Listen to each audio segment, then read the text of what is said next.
Coming up next on Art Rocks, the creative drive behind New Orleans City Park's Sculpture Garden. A user-friendly outdoor museum of art. An artist who dances with molten glass. You learn about the material, the more you work with it, and you start to develop questions of your own. A painter who translates love for countryside into unforgettable canvases. There's feeling in almost every atmospheric condition, every sunlit, every shadow. And a young artist competition that shines a light on the best of the best. You start with talent, you start with this deeply ingrained talent and love of the music. And those are the two things that sort of drive you throughout a long life in music. That's all next on Art Rocks.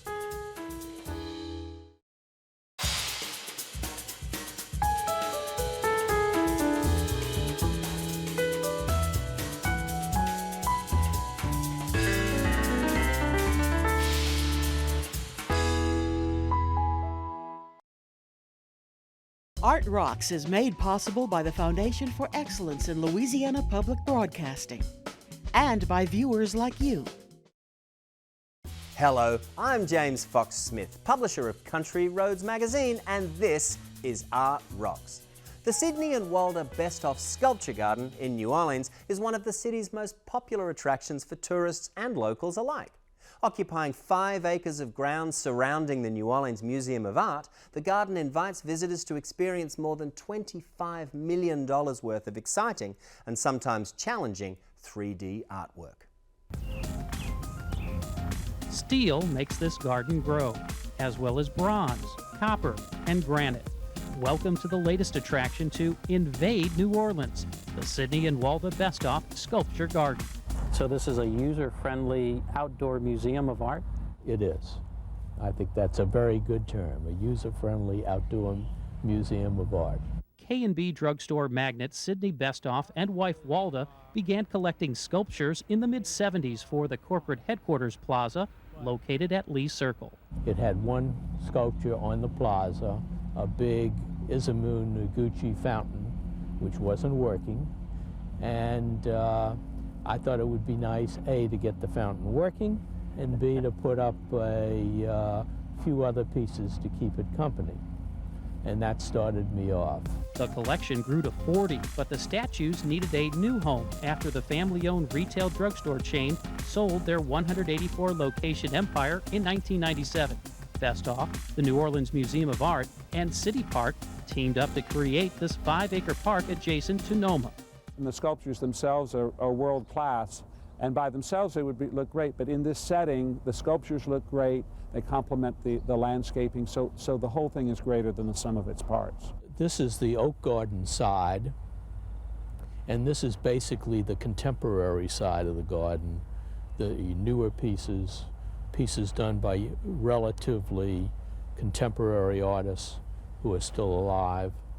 Whereas on the other side of the lagoon is the more traditional architecture, and one or two of the pieces the museum has had for many years, including the Bordel Archer, which was sitting out in front of the museum for maybe 25 years.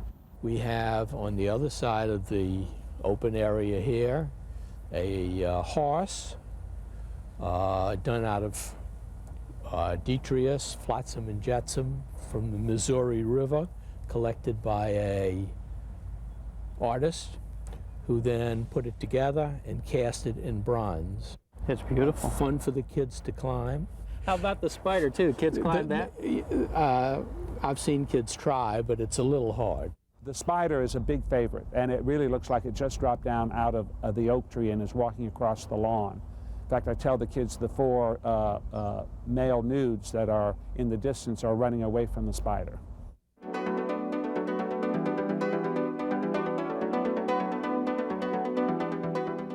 The kids and adults too are fascinated by the monkeys by Rhonda Pondick because from a distance they look like this group of writhing stainless steel silver monkeys, and then when you get up you see that the artist has actually switched some of the arms and faces of the monkeys with her own body parts. So it looks like perhaps a genetic experiment gone awry. I've gone by and seen little girls sitting in the lap of the seagull sculptures, and one of the great things is people are taking lots of photographs of the sculptures in the garden, but also of their children and themselves. And I love the idea of ending up in people's family albums. Or now I guess people don't have albums, you're in their computer base. There was really nothing here before. It was just pretty much wilderness, and we were very careful during construction of the garden to save the trees. So far, everything was worked out well. You're commenting on the necklaces here, which could be left over from a Mardi Gras parade. However, they weigh 200 to 300 pounds apiece, and the tree is supporting them very well, and they are, I think, unique contribution of Mardi Gras to the sculpture garden. John, tell me about this sculpture over here. The big tall sculpture, that's by Kenneth Snelson, a great American sculptor, engineer, and it's made up of stainless steel poles that are held in place in tension with stainless steel cable. So actually, in a hurricane, the wind would just pass right through it. We wouldn't have to worry about that. That was a piece that was actually commissioned about 20 years ago by Mr. Besthoff for his corporate headquarters at Lee Circle. It's called the Verlaine Tower, and Verlaine was the name of his first foundation, and it was a name made up of the initials or parts of the names of his three daughters, Jane, Valerie, and Virginia.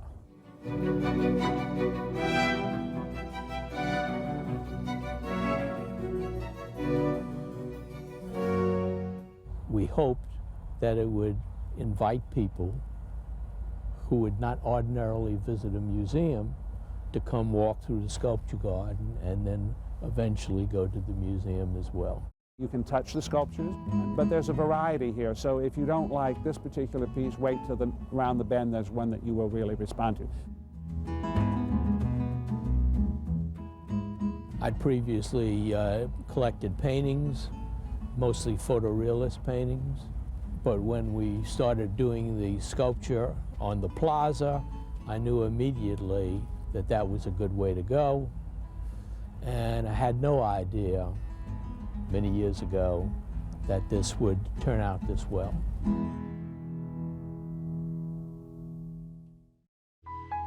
The New Orleans Museum of Art estimates that about 100,000 people a year visit the sculpture garden. Many return time after time. No matter where you live in Louisiana, opportunities to connect with the arts are everywhere, if only you know where to look.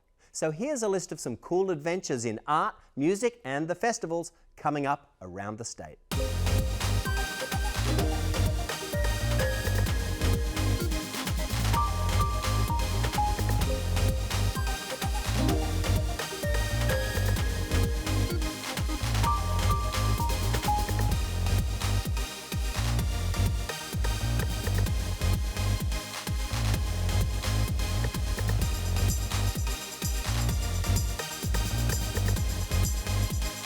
To learn more about these and other events in Louisiana, visit lpb.org/artrocks or pick up a free copy of Country Roads magazine. LPB's Art Rocks website also features an archive of previous episodes, so to see any segment again, just log on to lpb.org. Cleveland, Ohio glassblower Mark Sudduth admits that he's not much of a dancer. And yet, he describes the process of creating his monumental glass sculptures as being a bit like dance. Hot, steamy dance. We caught up with Sudduth at his studio and followed him into the fire. The process of blowing glass has always interested me. I liken it a little bit to a dance.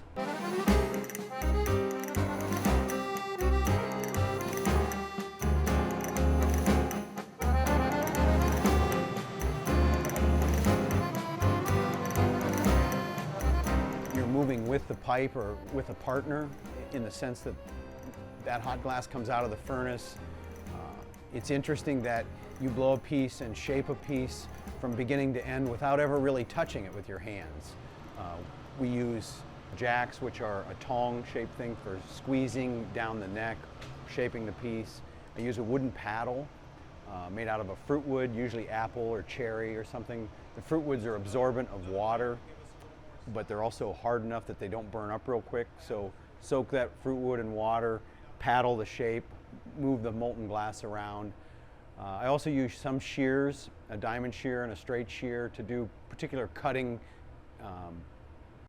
techniques or something during the blowing glass.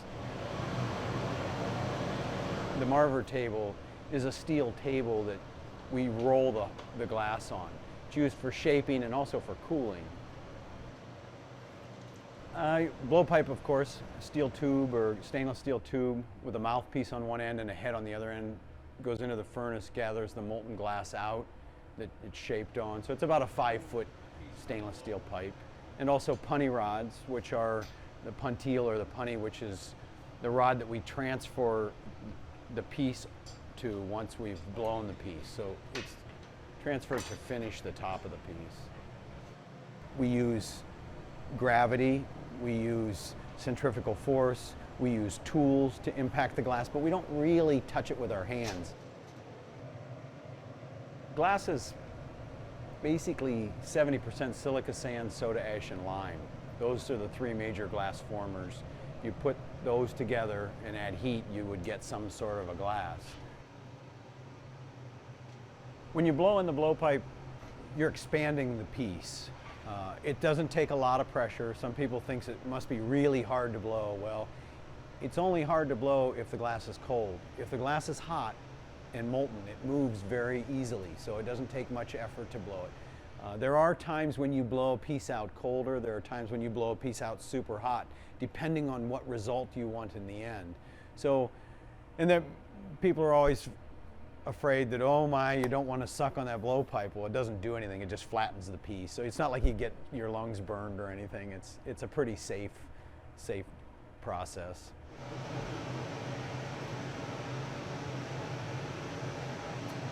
The key to blowing glass, for one thing, because there's a lot of technical aspect to it, is it takes time and effort in practice. There is the hand-eye coordination that's turning the pipe and keeping it on center.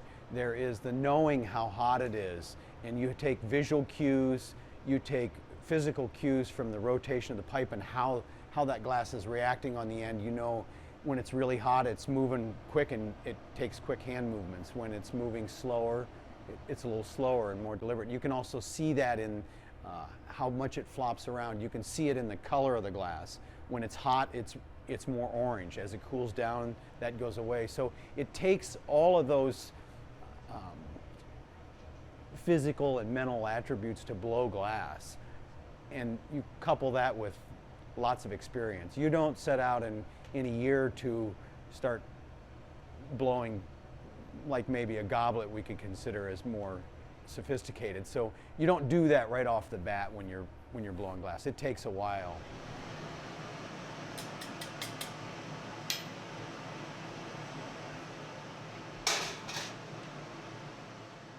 Once those skills are developed, making the same bowl or whatever over and over again can be boring. So I think it's natural for the artist to kind of question things. You learn about the material, the more you work with it, and you start to develop questions of your own that you want to ask the material. What can I do or what can I not do to the material? How far can I push it? And the artist is kind of maybe moving out to the edge a little bit, trying to experience all they can, seeing what the material offers back to them. So yeah, I blow these big pieces and then I cut them up with a big diamond saw. I grind and polish them by hand. I engrave them. I do a lot of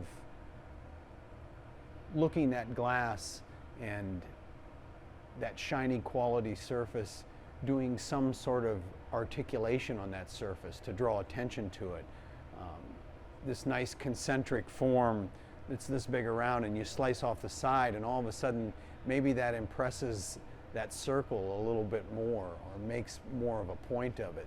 So my embellishments on the material aren't necessarily decorative as much as they're pointing out an aspect of the piece. I think they can be decorative too, and they are to some level, but they are not only decorative.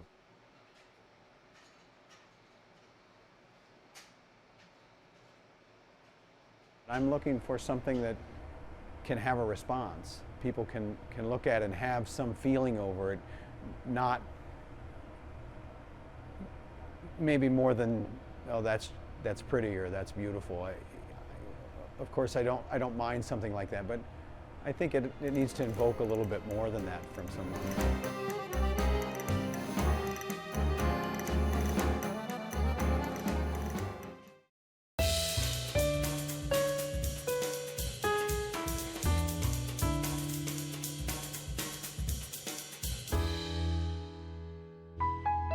If you want to see more, check out sudduthglass.com. Now, how about we meet Julie Wiegand, an artist living in rural Missouri. She says that setting is an important source of inspiration. Using vibrant colors to capture the very qualities of the light, Wiegand translates the beauty of her surroundings into her work on canvas. Take a look. There are places in the world that invite us to travel even deeper into the heart of them, to places that rivers and trails can't take us, but artists can. They ply their tools with skills that show us the world as if we were seeing it for the first time, in ways that can amaze us and move us. And so artists inspire us, and in turn, they seek inspiration from the world around them. Many of them find that inspiration amidst the beauty of Missouri River country. So I live in this amazing one-room schoolhouse in Berger, Missouri. 15 acres of prairie land. This place is, kind of magic, like many areas of Missouri can be, because I know of other areas that are like this. It's like a pocket of amazing people, many artists.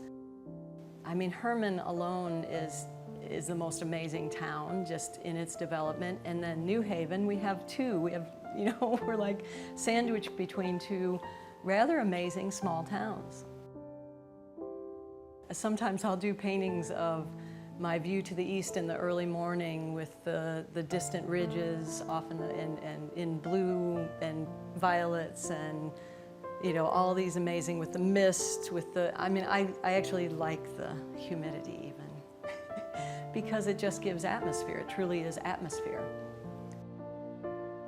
And I've always been a nature girl. I've always loved creatures and sky and water. And so I'm in it. So being here, rather than being in a city, is just I'm in it all the time. So every minute of every day is an opportunity to either just appreciate it or then to want to paint it. There's feeling in almost every atmospheric condition, every sunlit, every shadow. I actually will just wake up during the night and look out the window and get to see the moon rise. And so the feeling behind that might be something I will try to paint during the next day. To get to a place where you can put feeling into your paintings has probably been my goal for the last 40 years. I am never bored because really there's never the same day. It's what makes it very special, is there really is no sameness about it. Speaking of beautiful places, Alexandria's Kent Plantation House definitely qualifies. The antebellum home, oldest standing structure in central Louisiana, is the focus of this week's Louisiana Treasures segment. The home is over 200 years old. It was built back in 1800. It is in a French Creole style for the original part of the home, which is the original 6 rooms that Pierre Bailly II built. Well, the home was built up for a few different reasons at the time.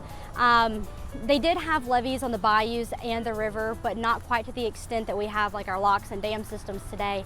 So they had the home built up to keep the floodwaters from getting inside the house.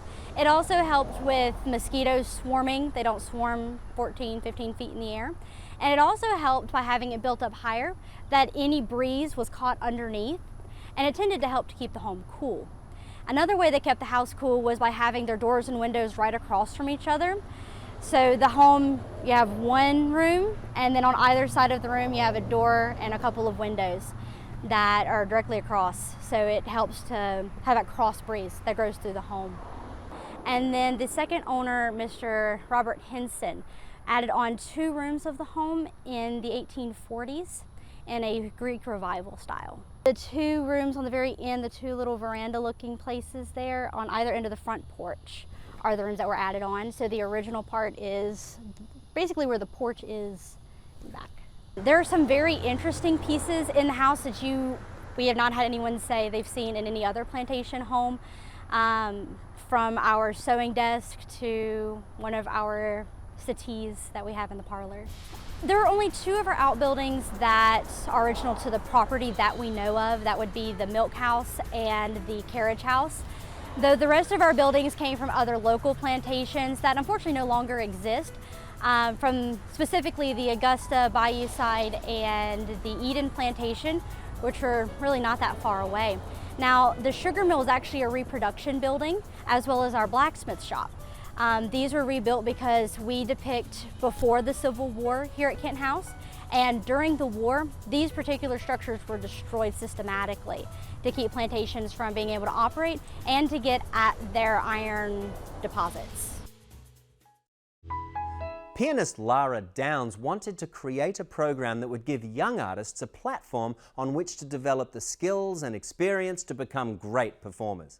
With the help of the Mondavi Center for the Performing Arts in Davis, California, she created a competition especially for young artists. Let's listen.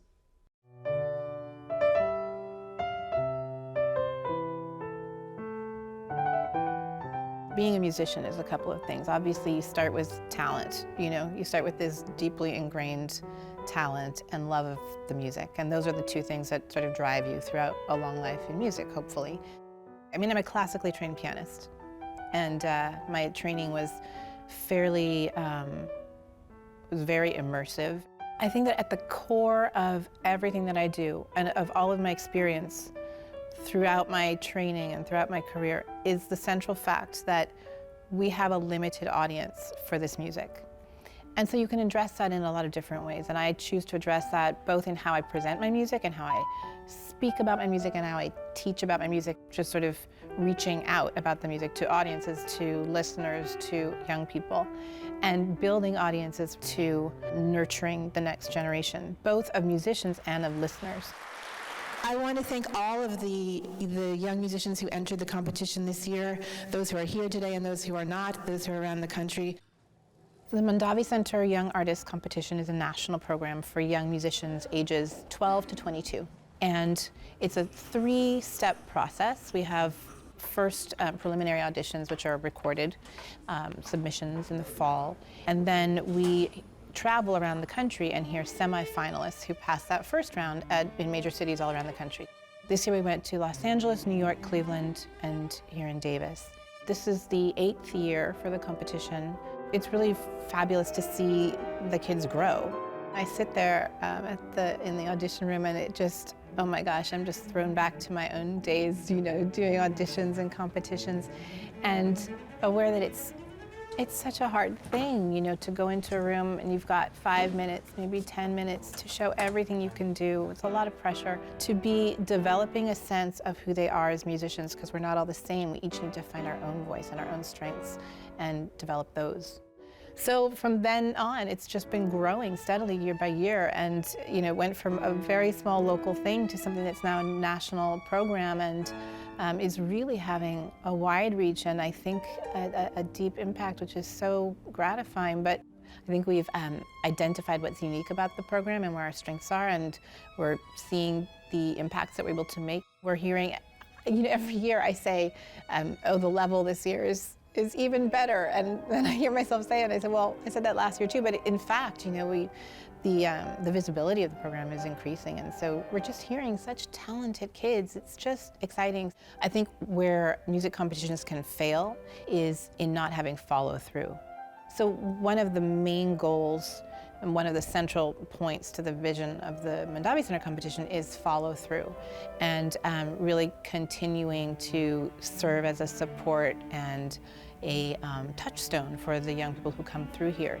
I think that this is one of the most important and formative experiences that young musicians have to perform in a world-class venue, because, you know, again, you practice and you practice, and then when you have the best case scenario, when you have a room with fabulous acoustics, and not only that, you get to, you know, look out and it's beautiful, and you're under the lights, and you get to realize the full extent of your potential. I think it's a very hopeful future. I really do. When I see what they're doing, when I see how talented they are, but also maybe the perspective that they have into this life and what they want to do with it, I think it's a really hopeful future.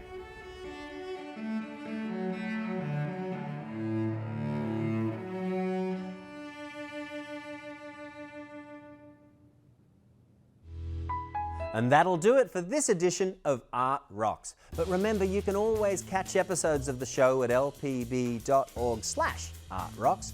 And while we're at it, Country Roads magazine is a great place to find out what's going on in the arts all across the state. So until next week, I've been James Fox-Smith, and thanks for watching.